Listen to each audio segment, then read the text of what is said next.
ओम शांति। आज 8/1/1979 के महावाक्य सुनेंगे। संगम युग में समानता में समीप और भविष्य संबंध में भी समीप आत्माएं।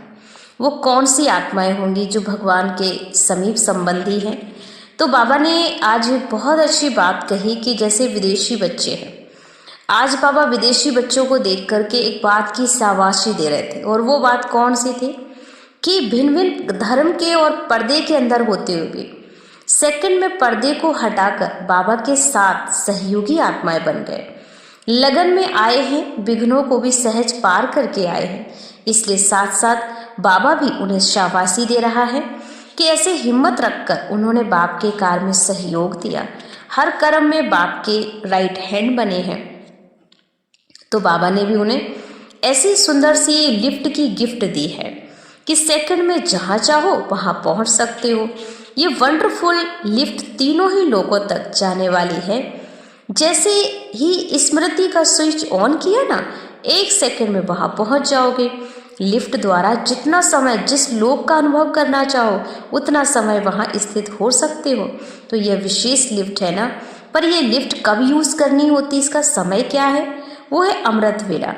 और अमृत वेला भी केयरफुल बनकर स्मृति के स्विच को यथार्थ रीति से सेट करना होगा, तब ये ऑटोमेटिक चलता जाएगा। सेट करना तो सबको आता है, अच्छी तरह से अभ्यास ही। दिव्य जो बुद्धि है ना, उस दिव्य बुद्धि रूपी लिफ्ट से सारे दिन में अपने आप को चेक करो, कहीं अटकती तो नहीं है मेरी बुद्धि, कहीं किसी चीज़ में हम लटक तो नहीं गए हैं, जिस कारण से हमारी जो गिफ्ट बाबा ने जो लिफ्ट में बिठाया है उससे हम अपनी गिफ्ट को प्राप्त नहीं कर पा रहे हैं। और गिफ्ट क्या है? बाबा ने कहा इस स्वर्णिम युग का वर्षा जो बाबा ने हर बच्चे को दिया। और ये स्वर्ग के गेट की जो चाबी है ना, वो बाप दादा को ही देनी है।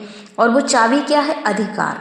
अधिकारी कब बनेंगे? जब बाबा ने कहा नंबर 1 अधिकारी बनने के लिए कि आपको अपने अंदर का पूर्ण समर्पणता बाबा के सामने रखनी होगी। लेकिन अकेले नहीं खोल सकते हो। उद्घाटन का समय आप सभी करेंगे ना निश्चित। देखने वाले होंगे या करने वाले होंगे? कौन होंगे आप? साथी होंगे या कम से कम ताली बजाने वाले तो बन ही सकते हो ना। खुशियों के पुष्प की वर्षा करोगे। तो बाप दादा ने देखा कि सभी बच्चे समीप के रतन हैं, और समीप का मतलब समानता वाले होते हैं। तो थोड़ा सा दूर देखने में आ रहे हो, बच्चों को डबल भविष्य है ना। तो बाप दादा को सामने देखा, और संगम युग का भविष्य भी बाप दादा के समान बनने का है भविष्य। और दूसरा है फर्स्ट जन्म भविष्य, अर्थात स्वर्ग का भविष्य।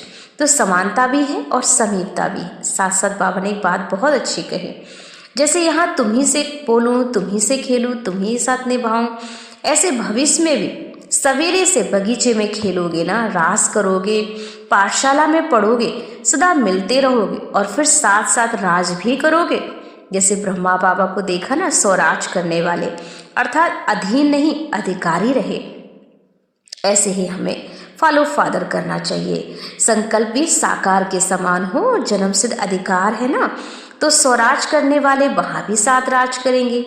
यहाँ के नंबर 1 रेगुलर ना पंचुअल गॉडली स्टूडेंट वहाँ भी साथ साथ पढ़ेंगे, क्योंकि ब्रह्मा बाप भी नंबर 1 गॉडली स्टूडेंट है ना।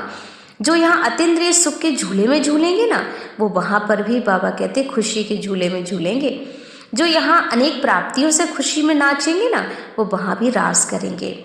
तो देखो कितना सारा कमाल है। तो बाप दादा हर एक के नैनों को से दोनों भविष्य देख रहे थे कि फर्स्ट जन्म में आना तो फर्स्ट नंबर की प्रारब्ध है। तो विदेशी बच्चे ये फर्स्ट जन्म में आएंगे, इतने सब फर्स्ट जन्म में आवे, फर्स्ट में आवे, उसकी पहचान क्या होगी विशेष? तो आदि से अब तक की अव्यभिचारी और निर्विघ्न होंगे। जो विघ्न आए भी और विघ्न को जंप दिया, पार कर लिया। तो ऐसे विघ्नों का मिटाने का जो पार्ट प्ले करेंगे कि विघ्नों से हारेंगे नहीं, पर विघ्न विनाशक बनकर हर विघ्न को पार कर जाएंगे। तो फर्स्ट जन्म में साथी है ना, तो सहज मार्ग भी सहज खुलेगा। ऐसे सभी बाबा ने दीपकों को भी देखा कि जो स्थूल दीपक जगाते ना, वैसे लगन का भी दीपक जगाओ। अब अपने बाप के साथ खुश नसीब बच्चे समझकर सदा ही ईश्वर के साथ मिलन करो, तो कभी भी आपकी खुशी गायब नहीं होगी। ओम शांति।